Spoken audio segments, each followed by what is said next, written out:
Kun mee paaspoortiin jalaa kan fuudhamee jira, jalaa gartee badee jira.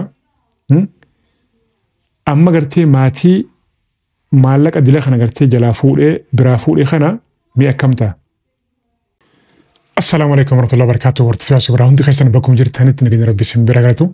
Arraan tana viidiyoo kana keessatti waan gartee hedduu gartee isin fayyada. Namoota gartee biyya keessa jiruu fi kan biyya alarraa hara biyya galtanis kan gartee jiraachuu barbaadan mara keessaniifuu kan jiraachuu barbaadan maraafuu viidiyoon kuni barbaachisaadha jechuudha. Keessattuu gartee warra gartee biyyarraa baana jettanii lubbuu teessan gartee karaa baaraatiinis ta'e gaagaa jirtan warra gartee normaalii gartee birrii guddaallee baastanii karaa seera qabeessan deemtanis osoo garteetti yaadiin achi deemnee maal hojjannaa jireenyi biyya nama maal fakkaataa fuulduraaf osoo itti yaadiin deemsuma qofa gartee irratti xiyyeeffatanii birrii baay'ee ganneexanii warra deemtaniif keessattuu gartee viidiyoon kuni baay'ee gartee isin fayyada jechuudha. Namoonni gartee yaasuu birraa yuutuubii salamaffaa kana sabiskiraayib godhin sabiskiraayib godhaatii maataa hanga dhumatti nuuf hin tura gaayis. Yeroo baay'ee egaa namni keenya karaa baaraatiin karaa gartee seera maleeyyiitiin biyya ifii gadhiisanii karaa biyya hambaa deeman jechuudha. Karaa baaraatiin deeman jechuudha. Tokko tokko abaluu deemee gartee anis deemuudhaan qabaadha. Kajee gartee kana xiyyeeffatee kadeemu jira. Tokko tokko immoo gartee akkanumatti firraa gartee kaa gartee biyyarraa deemu jira. Qabeenya gartee maatiidha. Lafallee ta'u gurguree horii maatii jala gurguree re'ee gurguree waan gartee maatiin qaban gurguree kadeemu jira jechuudha. Kaan immoo gartee dallaallee gartee yookaan immoo isaan sobee jechuudha. Karaa baaraatiin deeman jechuudha. Karaa baaraa kana immoo rakkina guddaadha jira. Qaamni mootummaa Jabuutiidha waan kana akkamitti hin beeknedha waan jiru adda baasee isiniif himaa jechuudha. Achi boodaan qabxii bira dabarraa jechuudha. Tokkoffaratti ijoolleen teenya karaa baaraatiin karaa seera maleetiin shamarranis ta'e dhiirrillee ta'e jechuudha. Biyya namaa ni deeman. Kana immoo tokko tokko gartee osoo beekuu jechuudha. Rakkina kana gartee osoo beekuu akka deemu jira. Tokko tokko immoo gartee dallaalee gartee ijoollee sobee shamarran sosobee jechuudha. Maallaqa gartee achitti kafaltanii yeroo gartee biyya san baatan kafaltanii jaanii eega isaan gartee karaa boonee fakkeenyaaf maatii biraa deemanii karaa boonee Jabuutii gahan maallaqa fiddan malee jaanii achitti akka maallaqa buusan gooyisan jechuudha. Tokko tokko immoo duruu jedha jechuudha. Waan maatiin gettu dhaga'u na gartee ifiin bulaadha yookaan immoo gartee maatii keessa hamaan numa jira. Maatii jalaa gartee waan maatiin qabdu gurguree lafas ta'u horis ta'u waan gartee maatiin qaban gurguree ka gartee karaa kana deemu jira jechuudha. Jabuutii hoggaa isaan gahan warra gartee maallaqa qabne dalaaloonni gartee akka maallaqa achitti dirqama godhanii gartee akka maatiirraa akka ergisan godhaa jechuudha dalaaloonni. Warra gartee immoo jalqaba gartee horii gurguratee dhufe gurgurate waan qabu gartee maallaqa 300 ta'us 4 ta'us 100 ta'us maallaqa gartee hanga ta'e qabatee bakka san ga'e jechuudha. Amma dalaaloonni nama kana hundaa gartee walitti qabeeti dhiiras gartee ijoollee kana hunda gartee walitti qabeeti doonii gubbaffaa jechuudha. Kana gartee qaamni mootummaa Jabuutiidha sirri beekaa jechuudha. Sirriitti beeka. Maaliif waliin sharingii qaban. Jabuutii irraa fe'anii isaan kan hundaa fe'anii maallaqa gartee qaama mootummaa gartee qaama gartee baara san eeguufis dalaaloonni kun gartee waan kan nuuf kanneefi hoggaachi oofan doonii hiu cabtuudha beekadhu. Dooniin tuni doonii gartee nama kana gartee seeraan gartee achi baastu miti doonii gartee fi tartiiba hin qabne. Ni jira miti kanuma beekaati firraa gaara baarana qofi beekadhu. Oofanii yeroo isaan gartee baara holqixa dabranii yookaan immoo baara achi dhiyaatan doonii garagaltee jechuudha. Jalqaba maa lubbuu isaanii tana akka isiin baara dabartutti itti yaadanii hin goone isaan maallaqa isaanii qofa gartee dhimmi isaanii malee waa'ee gartee lubbuu namaa dhimma hin qaban. Walumaa galatti baara kana gubbarra gartee dabruun isaanii parsantii 20 yookaan 25 qofa. Parsantii 75 isaan baaratti hafuudha jechuudha. Yookaan dambaliidhaa jira. Dambalii tana gartee dambalii isii ol kaa'e tana gartee qilleensi gartee bishaan guddaan kun gartee egaa ol kaa'e kana beekaa osoo beekaniitti itti oofan itti naqan akka gartee baara dhumaniif. Yookaan immoo doonummaan tunuu gartee tartiiba hin qabdu kuma jalqaba isin jee. Kanaaf baara kana dabruun isaaniitu parsantii 25 qofa qaban jechuudha. Takka. Eega baara kana dabranoo.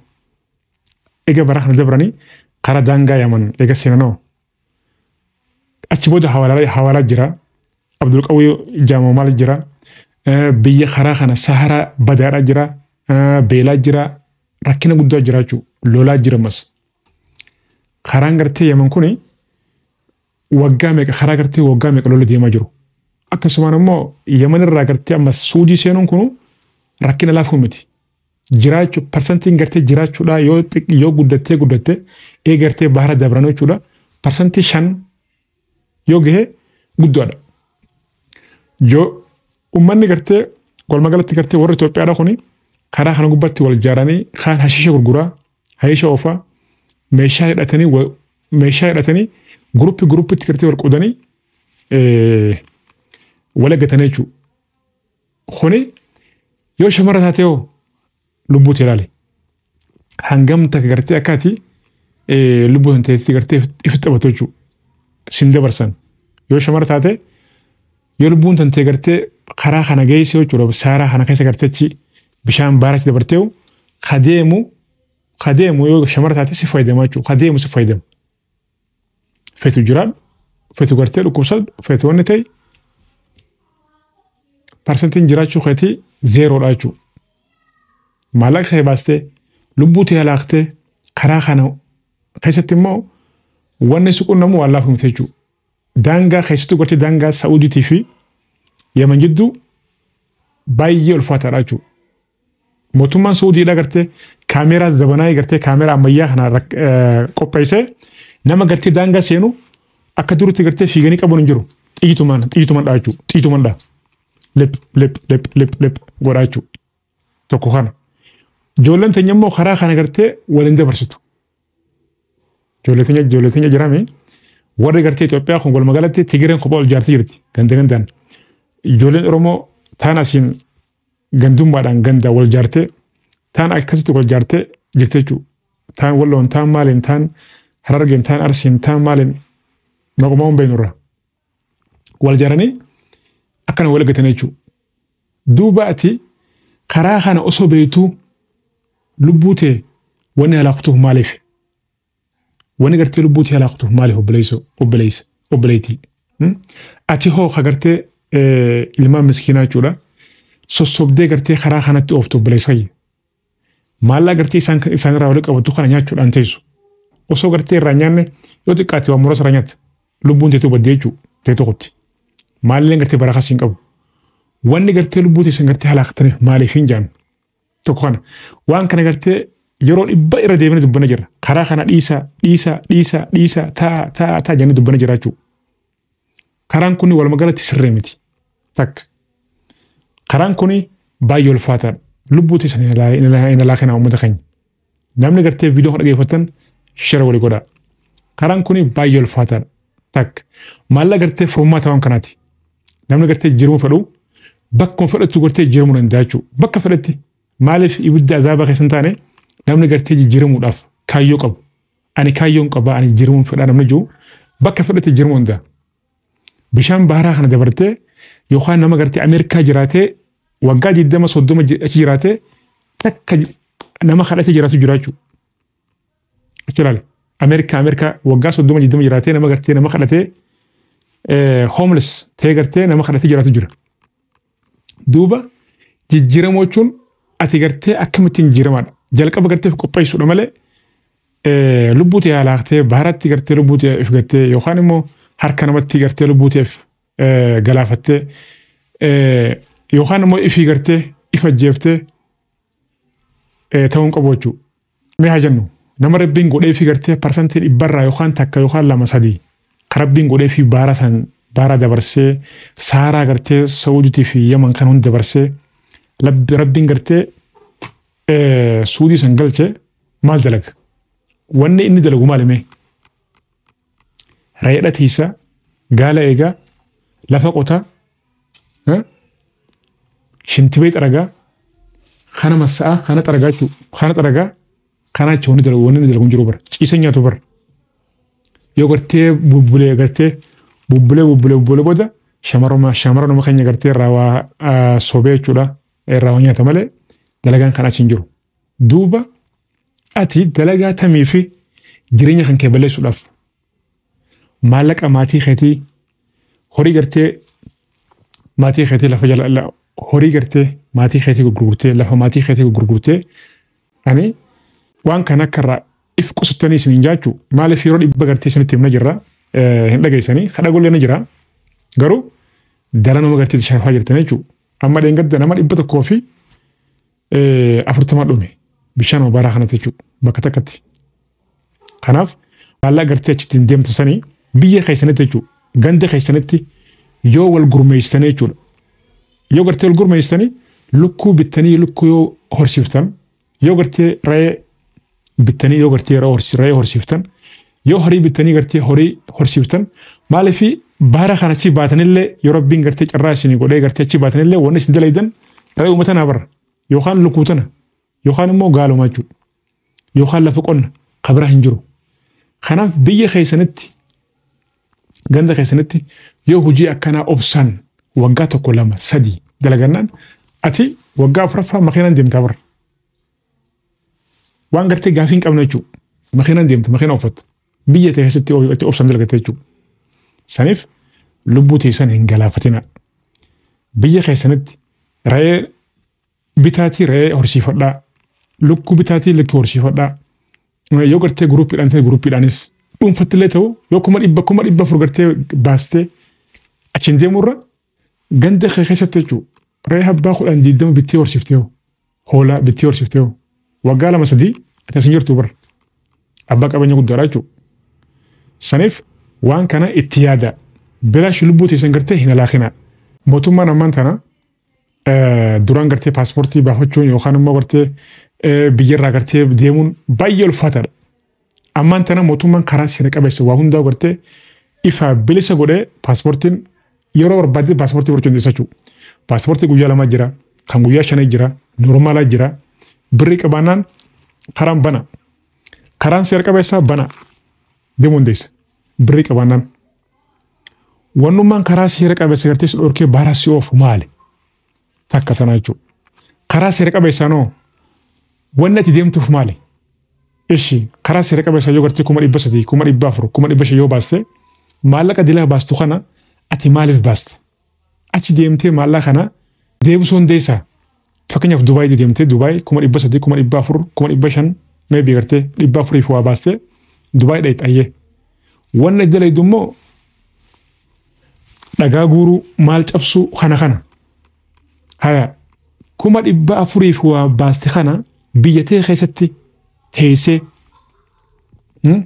if qopheessitee hojiidhaaf qopheessitee achillee deemtullee bar dalagaadhaaf bar mana abbaa keetiin deemtu mana haadha keetiin deemtu silaafuu mana haadha keetii mana abbaa keetii kun irraa baqattee waan qaban irraa fudhattee irraa deema jirta bar achi deemtee immoo wanni hundinuu hisaabaa jechuudha algaan hin jiru tayyib maallaqa dila baasii deemtu kana asitti ati nama gartee jijjiiramaaf qophaa'e taanaan nama gartee dalagachuudhaaf qophaa'e taanaan biyya tee keessatti dalagaa osoo hin tuffanne yoo dalaydee maallaqa kanaan dalagaa hedduu jira atumaaf qopheessinaan akkuma isin jee yoo gartee baadiyaa jiraattee baadiyaa bakka jirtu yoo qonna irratti xiyyeeffattee yeroo ammaan tana qonni gartee baay'ee ariifidha hojii nama baasuu jechuudha ati qopheessinaan qonna irratti yoo dalaydee haya horii bittee horii horsiisuurratti yoo qophootee yoo gartee immoo nagadala keen kana fedhatee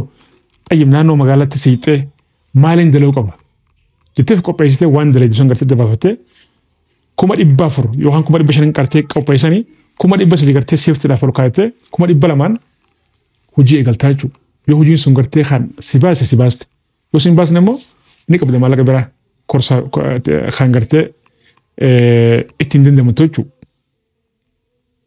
kunis ni jira waan baay'eedha jira waa'ee biizinasii immoo yeroo biraa gartee bal'inaan ni haasofnaa jechuudha kanaaf ani gartee walumaa galatti namni gartee maatii keessan rakkistanii waan qaban gartee waan isaan waan maatiin qaban gartee jalaa fuutanii biyya namaatti hin deemtan hadaraa ahaan gartee maatiin keessan gartee isin jala jaan abadan hin milkootan yoo teellee jechuun maatii keessanirraa eebba fudhaadhaa isa maatiin keessan gartee isin eebbisanii gartee maatiin keessan gartee isin eebbisan booda karaa seera qabeessaan wanni hundi banaadha karaa seera qabeessaan achi dheexeen illee gartee waan dalaydan gartee dura gartee qoratanii jechuudha. Ogummaa wayillee gartee qabaatanii yoo deemtan irra gartee bareedaadhaan jedhan jiran. Malee biyya namaa walumaa galatti biyya namaati. Annama kamiinuu gartee biyya namaa deemaati. Achitti gartee wanni isaan jiru. Gartee deemuun gartee hin oolmneefuu karaa seera qabeessaan yoo deemtan irra gartee bareedaan isin jaa. Mootummaa waa hundaa'u akka duritti gartee jabeessan jiru. Amma ajeensii hedduudha jira.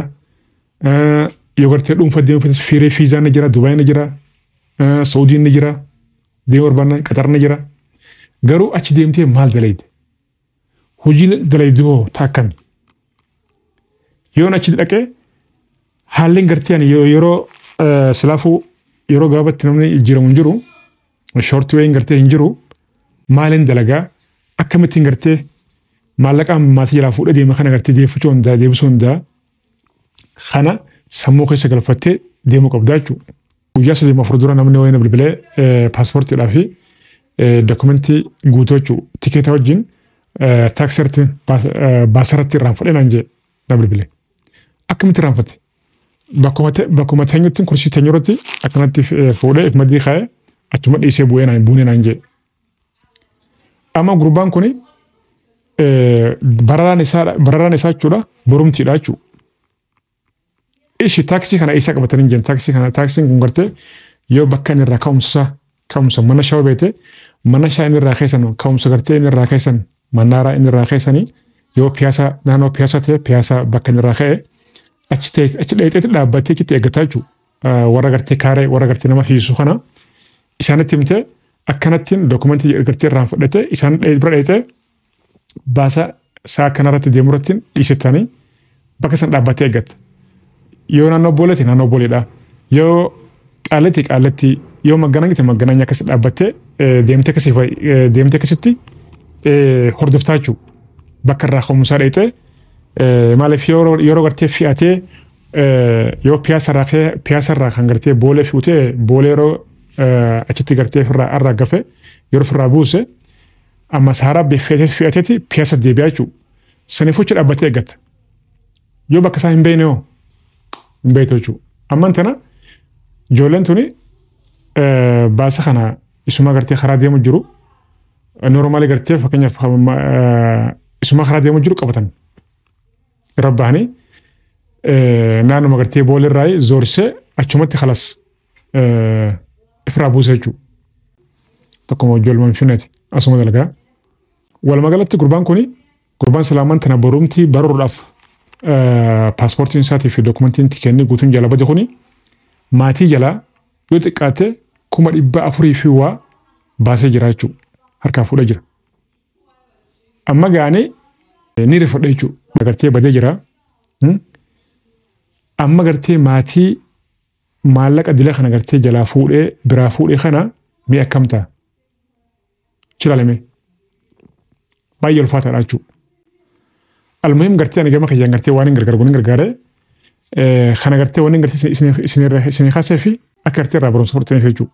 Mee maallaqa dila kana gartee yeroo gartee maatii jalaa fuutee yookaan immoo maatii gartee waan qaban jalaa gartee gurgurtee lafas ta'a manas ta'a waan gartee maatiin qabu gurgurtee yoo gartee biyya namatti maallaqa dila kana deemtu atiin gartee dadarri atiin gartee nama gartee fayyaa qabu jabaan kuni biyya kanatti maallaqa kanaan jijjiiramuu dadhabdeeti immoo maaliif kana gaafinatti jechuudha. Walumaa galatti biyya namaati. Inshallah rabbiin gartee nama if beeku waa godhu galatoon fadhaa viidiyoo laayik share godhaa namoonni gartee yaasu biraa subscribe godhati maataadha. Viidiyoo kana immoo nama hundaaf gartee akka gartee gahu share godhaadha. Barumsa irraa fudhatanii jechuudha. Namni gartee jijjiiramuu fedhu bakka kamittuu yeroo kamuu gartee jijjiiramuudhaaf if qopheessinaan dhuma jijjiirama. Kana kaayyoo qabaachuu fayyisa. Murannoo qabaachuudha fayyisaa jechuudha. Akkasuma nagaanaaf tura. Salaamu alaikum.